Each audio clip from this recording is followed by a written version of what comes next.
بسم اللہ الرحمن الرحیم۔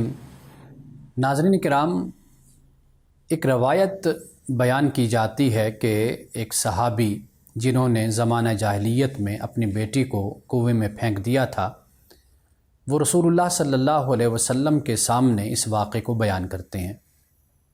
وہ کہتے ہیں کہ یا رسول اللہ صلی اللہ علیہ وسلم، ہم جہالت میں رہتے تھے اور بتوں کی پوجا کرتے تھے اور اپنی بیٹیوں کو ہم زندہ درگور کرتے تھے۔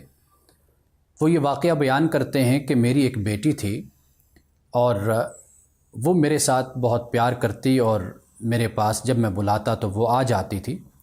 تو ایک مرتبہ میں نے اسے اپنے پاس بلایا اور میں آگے چلنے لگا اور وہ میرے پیچھے پیچھے آنے لگی، یہاں تک کہ میرے گھر کے پاس ایک کنواں تھا۔ میں نے اس کنویں میں اپنی بیٹی کو پھینک دیا اور کنویں سے جو اس نے مجھے پکارا ابا کہہ کر، یعنی ابھی کہہ کر مجھے آواز دی، تو وہ اس کی زندگی کی آخری آواز تھی۔ رسول اللہ صلی اللہ علیہ وسلم نے جب یہ بات سنی، یہ واقعہ سنا، تو آپ اپنے آنسوؤں کو ضبط نہ کر سکے۔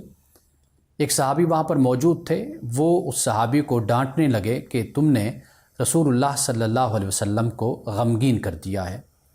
آپ علیہ الصلوۃ والسلام نے فرمایا کہ اسے چھوڑ دو، کہ یہ اپنی ایک مصیبت کو جو اس پر گزری اس کو یہ بیان کر رہا ہے۔ پھر آپ نے اس صحابی کو اجازت دی کہ وہ اپنے واقعے کو بیان کرے۔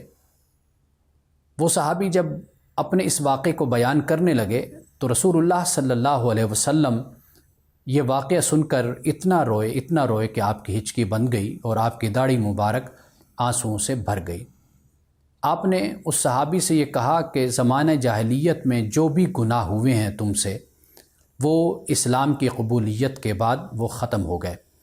اب تم اپنی زندگی کو نئے طریقے سے شروع کر سکتے ہو، یعنی اگر تم اسلام لانے کے بعد نیکی کی طرف رغبت رکھو گے اور اچھے کام کرو گے اور اللہ سبحانہ و تعالیٰ کے احکامات پر عمل کرو گے، تو اللہ سبحانہ و تعالیٰ زمانہ جاہلیت میں جو تم سے گناہ ہوئے، غلط کام ہوئے، وہ اسلام کی قبولیت کے بعد اور اچھے اعمال بجا لانے کے باعث اللہ سبحانہ و تعالیٰ معاف کر دے گا۔